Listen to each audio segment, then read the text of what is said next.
Dauphin's Country Fest Stories from the Hill, presented by Bell MTS, is a look back at the roots of our festival, an authentic showcase of those special moments where artists and fans connected in their own way. There's so much more meaning to Dauphin's Country Fest than the party itself, stories we would like to share. It's easy to forget that this is a nonprofit organization when you see the unbelievable mark it's made on the community and the countless organizations that have benefited from it. Bell MTS's Stories from the Hill will highlight and keep some of those memories and special stories alive until the next time we can gather on the Hill for Dauphin's Country Fest.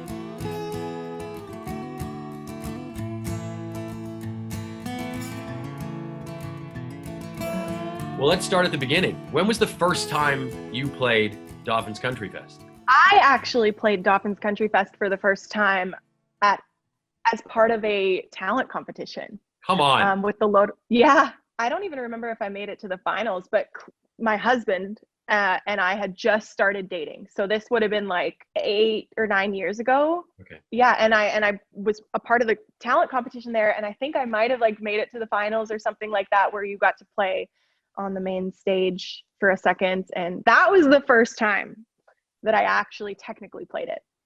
Okay, I'm trying to think. I must have been there because I went a Probably. lot with CMT. We were there all the time. You might not have been to that portion. we might have been up at the main. We might have been up at the upper stage the night before and not started shooting for the next day yet. That must have been pretty impactful for you because you grew up not too far from Dauphin and you'd gone there as a fan, right? Before. And there you are now on the stage. That must have been quite a moment. It was pretty cool. And actually, the thing that sticks out in my mind is that it was a very transitional year for me because I had grown up going to Dauphin's Country Fest. So my brother was always there and like all my friends were there.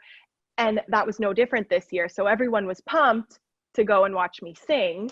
Yeah. But at the same time, we were all like partying together. So it was like up late at night. And I remember Clay and I going to bed and I was like crying because I was like, I need to get sleep and everyone's partying around us because we were just in the campgrounds camping. Were you in a tent? No, we were in a trailer. I think Okay. We had rented a camper that year. You're like, I'm an artist. I need a trailer.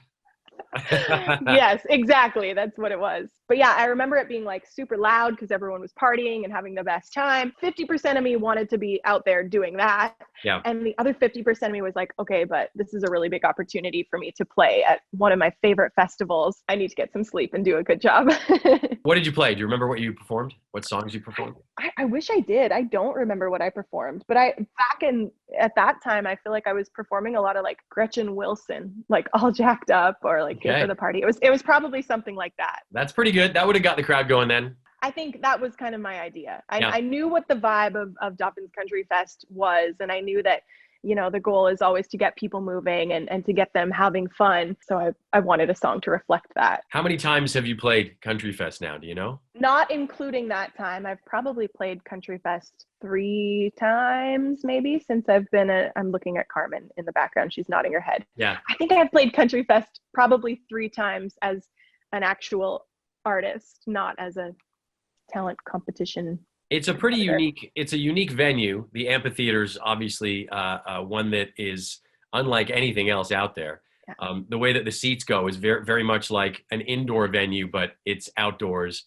The crowds tend to show up for acts that are brand new, they've never heard of, as well as the A-listers and the legends and the legacy acts. They're hungry for country music there. Some of them come from as close as 2 hours away. Some people live even closer than that, and some travel from British Columbia and Ontario and whatever to get to this festival because it's the only show in town. It is. It takes over the entire small town of Dauphin and the surrounding area, and it's just a completely unique experience. It is a bit. It's nice in that uniqueness, isn't it? It's really cool. And, you mentioned the natural amphitheater, and there really isn't anywhere like that. Part of the reason that we always chose Dauphin, because we could have always, there were other festivals around that we could have gone to. Dauphin was close to where I grew up, and so we went there. But also what we loved is that when you went to watch these concerts, there wasn't a bad seat in the house. That's true. Because, you're up a little bit everywhere. So you're not like fighting to try and see Keith Urban or Florida Georgia Line, you could see them from wherever you were. And, you know, you always felt like you had a great seat no matter where you were. And as a performer on that stage, you can also make contact with the people in the back, the people right up front who are at the stage. You can see them as well as they can see you. Oh yeah. And I love, like, you know, the people are nice and close up in front, like there still are the floor seats, but then, you know, there's a gradual kind of incline that everyone's partying on essentially. And you're right, you can connect with them a lot easier. It's just a really cool experience. Maybe I connect with them because I was one of them, you know, but that's cool. That's a different experience too. Having been there at that venue, it's the familiarity of it for you must make it feel like home a little bit. Yeah. And it's funny because still to this day, I get people saying, are you going to Dauphin this year? And I'm like, well, do you mean, do I have a ticket to Dauphin? Or do you mean, am I playing? Yeah. So I'm excited that this year I can say yes, regardless, because it's going to be a fun lineup, and I'm excited to come back. It really is. It's weird. It feels like home. I'm excited to now be on that stage. I just feel like I'm partying with everybody kind of from afar. Yeah. I remember when we went out with CMT, because it's kind of out there and we were flying to Winnipeg and then driving north, it was maybe a little tougher to get to than some of the other festivals for us when we were traveling. And the people who worked there, Rob and Eric at the time, were so welcoming to us and so happy to have us there. They put a sign up at the entrance saying, Dauphin's Country Fest welcomes CMT's Paul McGuire, right on the big entranceway. And I certainly did not deserve that. And it made me feel like $1 million. And that was my introduction to Dauphin's Country Fest. So I've always felt, because you know, they buttered me up nicely when my first time there. But it was really so nice. And then it wasn't just wallpaper. It was actually true. The way that everybody works there, from the security guards and the concessions people to the local business people who sponsor the event that you end up meeting, and the actual people who run the show, the backstage, the front line people, the back line people. We're all in this together, putting the show on for the people, and the people are even a part of it as well. It's not an us versus them thing at all. So, and that is also unique in my experience of traveling around the country. Yeah, you know, it really, it's because it's a small town, and it just has that small town feel, and people take pride in this show that's been going on for so long. It's been successful for so long. They all feel like it's their baby and they're a part of it because it is, and they are. And it's funny that speaking about getting buttered up, that just reminded me of a really great Dauphin story that I have. They totally did a similar thing to me that I did not deserve. There was an artist playing that year that had requested that the opening acts kind of maintain their distance from the backstage area. Who was it? Who was it? I want to tell you so bad. I know. Because of that, and because we were coming from another show and we were just landing in Winnipeg, and like you said, there was a bit of a drive to get there. Rob was concerned that myself and my band wouldn't have a dressing room, and that we would need one, being that we were flying in that morning. And so Rob actually sent a tour bus to us, and, you know, totally buttered us up, picked us up at the airport, took us all the way out to Country Fest. And that was our dressing room for the day. And I just remember thinking, man, it's really cool being a local artist myself, and, you know, just an opening act, that they value every artist that they have on that stage so much that it doesn't matter if you're a headliner or, you know, third to close. You get treated like a headliner because they recognize that you're bringing in people and creating a vibe for these people. And I just have felt so welcomed since that day. You're right. They treat the acts that are on at 2 p.m. the same way as they do the acts that are going on at 8 o'clock at night. It's stage time. It's their stage time, and they respect their stage so much that what is on at any given time is the most important thing going. Yeah, absolutely. Yeah, man, I'm just like having throwbacks to what it feels like on that stage and like what it looks like, especially in these times where it's been so long since I played a show at all, let alone played a show that isn't like acoustic or virtual. So I'm just like, I'm ready to go. I'm so pumped.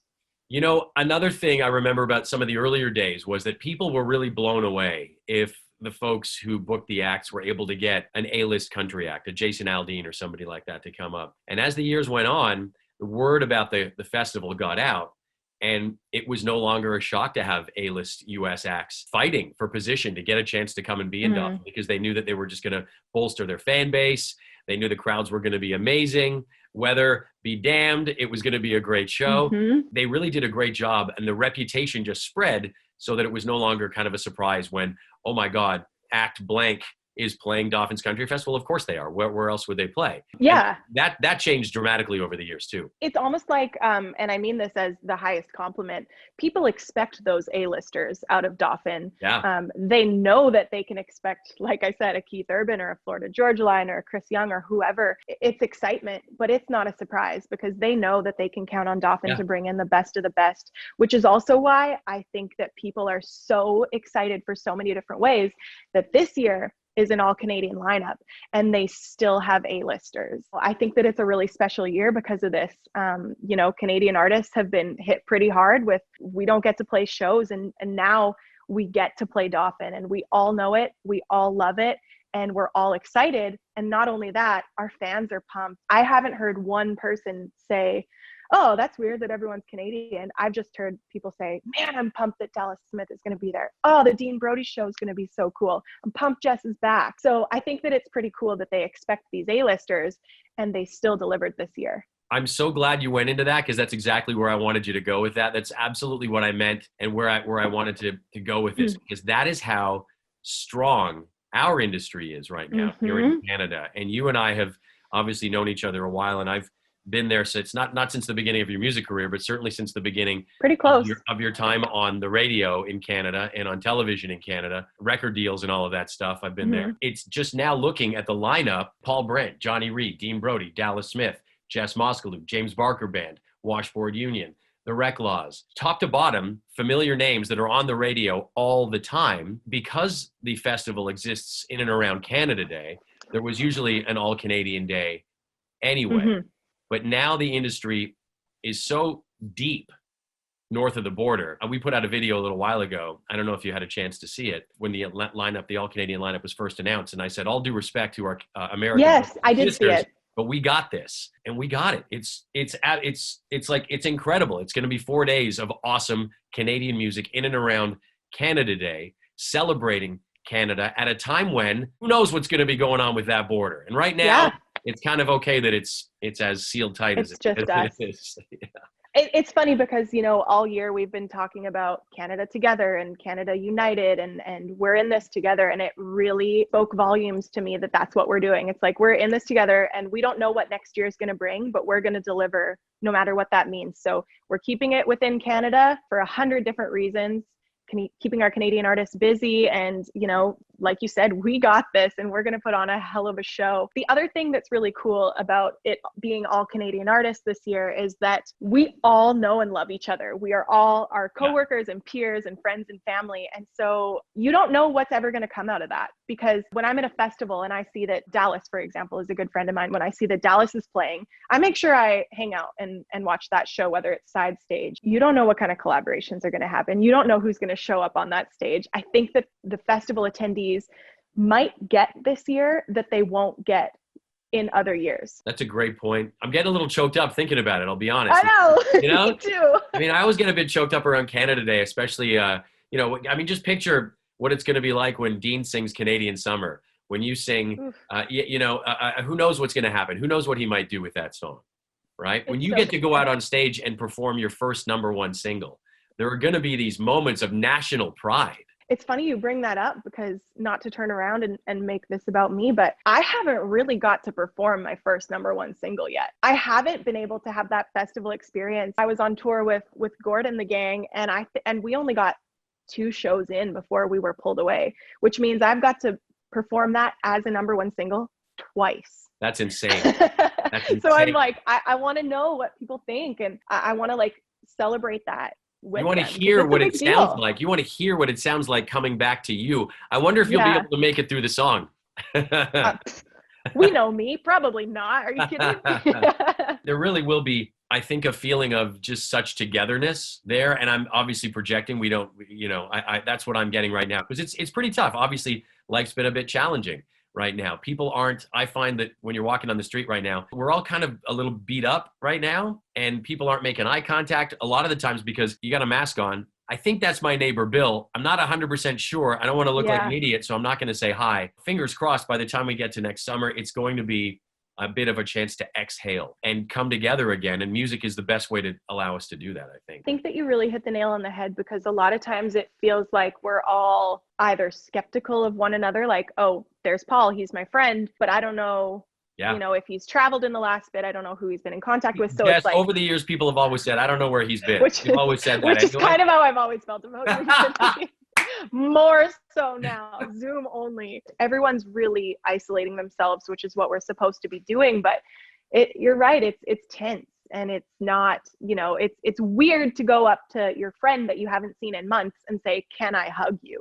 Yeah. That's not, it's just, So I think that, this will be really great. It's going to be a bigger bubble. We're all going to be safe. They're going to make sure that everyone's doing their part. But I hope that by then things will have chilled out a little bit. I was talking to Dallas a little while ago, and he's obviously on the bill. And he was talking about the strength of the Canadian industry. And it was obviously on the heels of his 10th #1 single.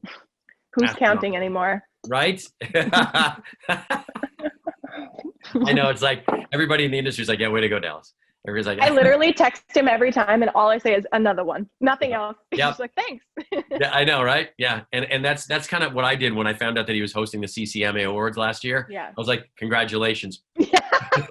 Not like I wanted that gig. Right? Why don't you just keep to singing your perfect pitch songs there, mister, and leave the schlocky host gig to guys like me, huh? That guy's so annoying.